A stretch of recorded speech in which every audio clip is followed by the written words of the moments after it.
Oh my god, we're doing part 4. This is so exciting. Oh yay, I'm so happy. So you've survived part 1 and part 2 and part 3. Well done. But there is a part 4. Oh no.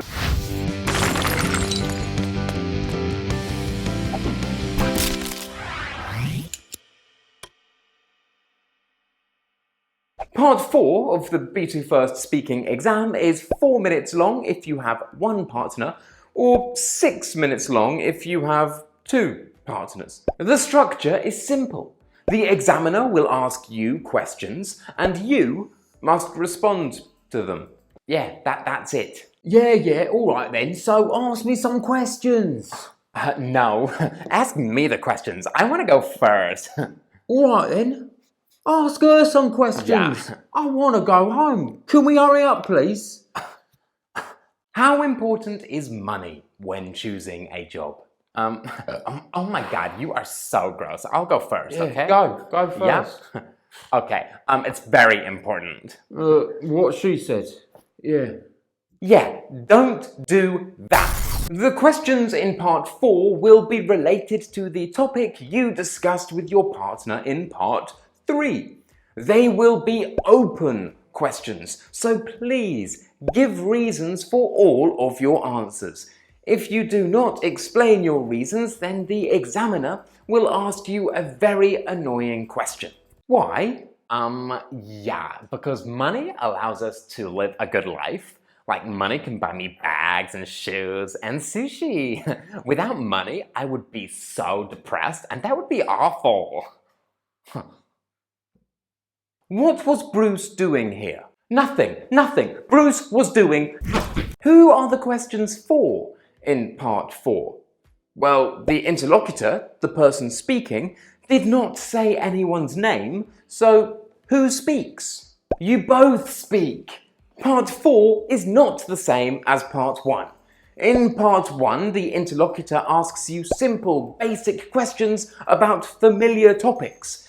In part 1, you talk alone about yourself. Ha! My favourite topic. Me. Part 4 is more general. It allows you to communicate with your partner about more general and complicated topics. Yes, with your partner. So please,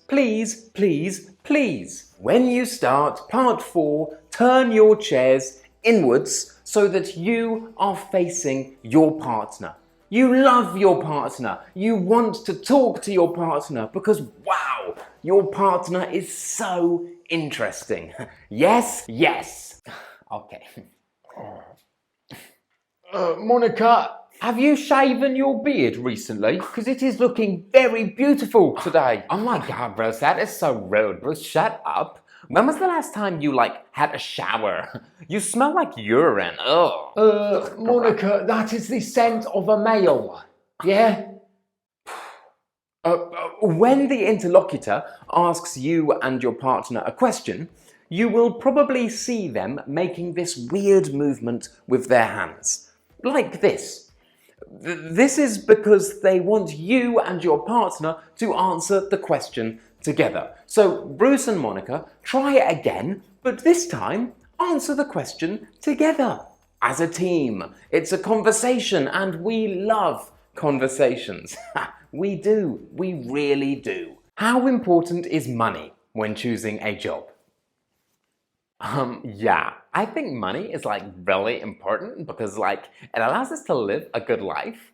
If I didn't have money, I wouldn't be able to buy bags or shoes or sushi, and these are so important to me. Yeah, and I agree, and that's why I'm looking for another job. Seriously, Oh my God. I know we're recording a video now, but this is real. I hate my job.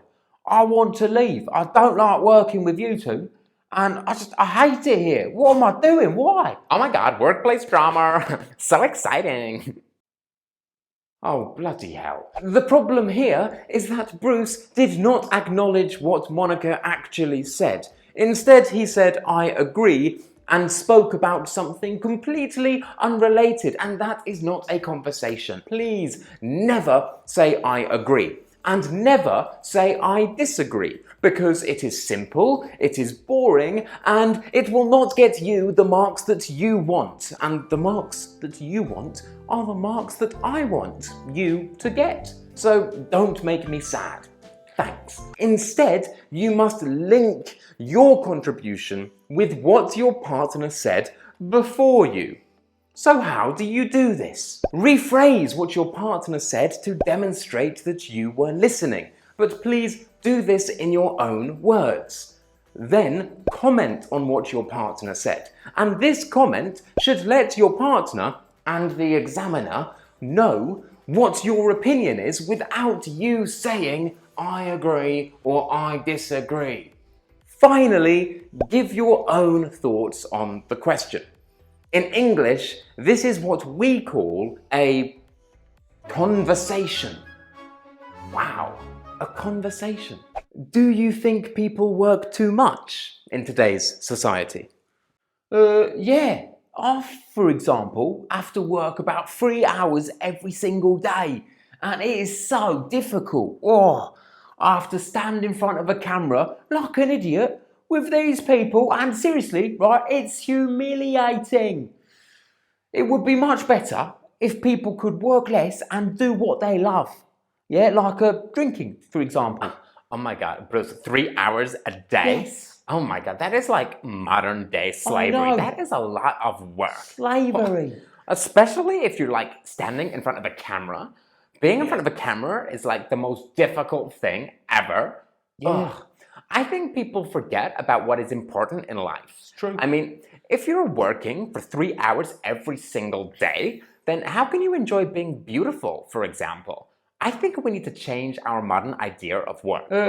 Yeah, but in what way, Monica? Well, like many people today are influencers and they just live their lives and take pictures of it.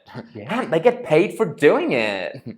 Right, so I could drink a beer, take a picture of it, and get money? Well, no, not you, because you're disgusting and ugly. But I could, because I'm beautiful and people want to be like me. Yeah, whatever, Monica. They want beards too. Yeah. Yeah? Yeah. This was an interesting interaction. Of course, do not be rude to your partner, like Monica, but the interaction started with Bruce answering the question.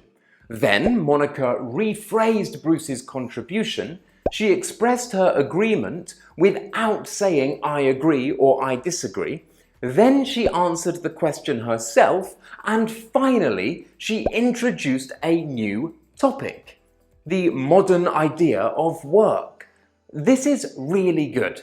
And this is because in part 4, the interlocutor wants to relax. They do not want to ask you and your partner lots of questions. The interlocutor has a list of 6 questions, but that does not mean that the interlocutor will ask you and your partner 6 questions.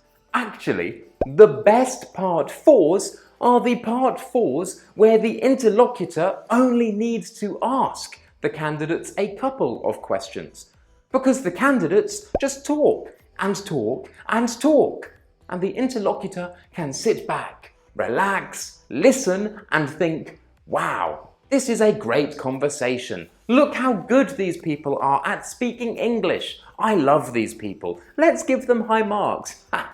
Brilliant! So yes, it's a really good idea to try to maintain the interaction for as long as possible, but try not to be irrelevant. For example, in this interaction, Bruce mentions drinking, and this is okay, because Bruce is using drinking as an example to illustrate a point related to the topic. However, Monica now cannot say, hey Bruce, what is your favourite drink? Because yes, that is a question, but the original question that the interlocutor asked was about work.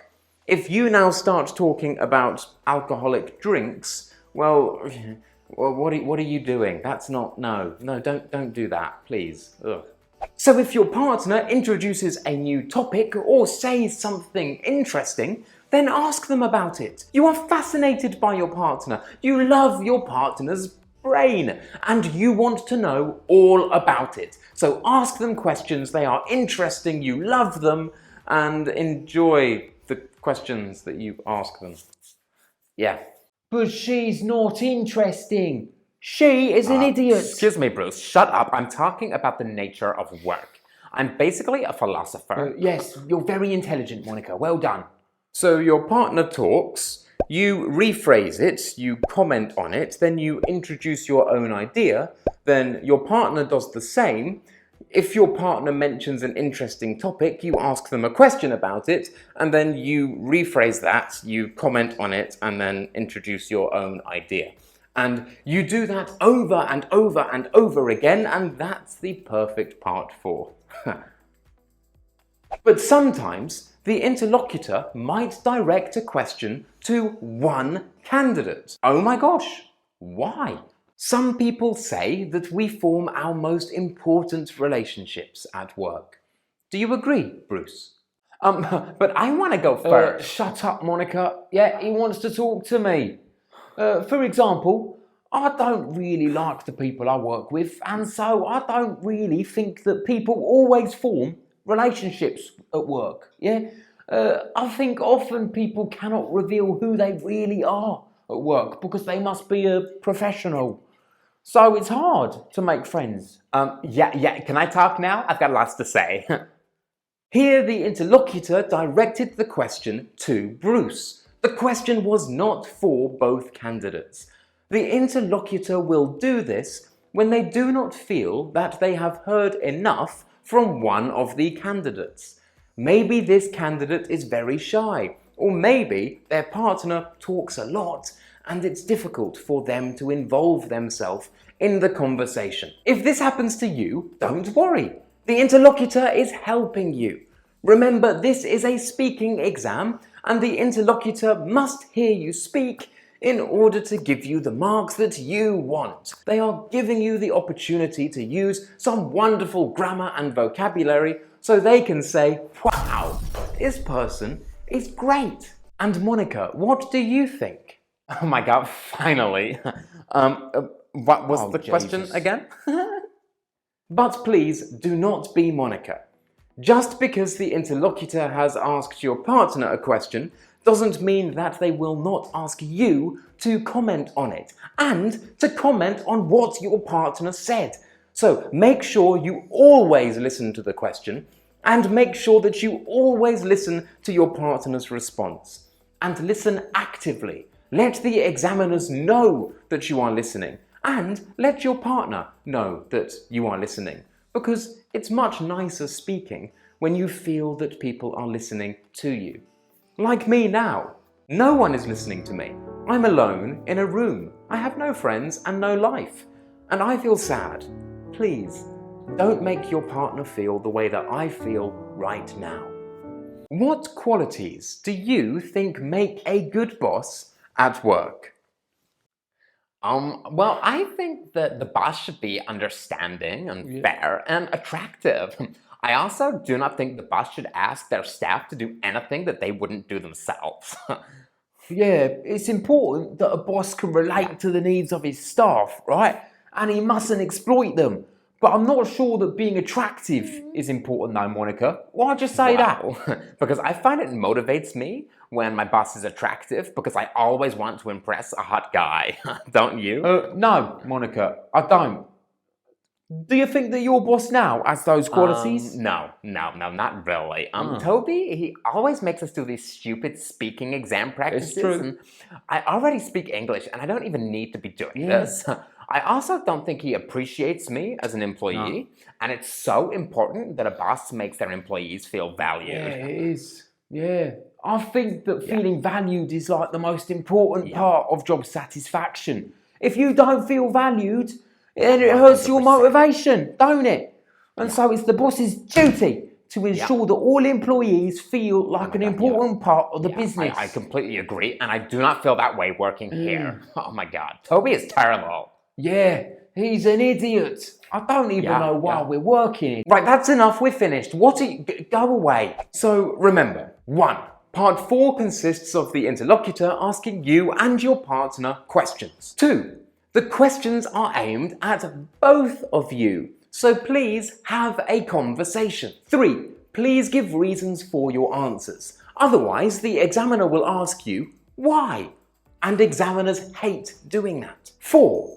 Do not say I agree or I disagree. Instead, rephrase what your partner said, comment on it, and then introduce your own idea. 5.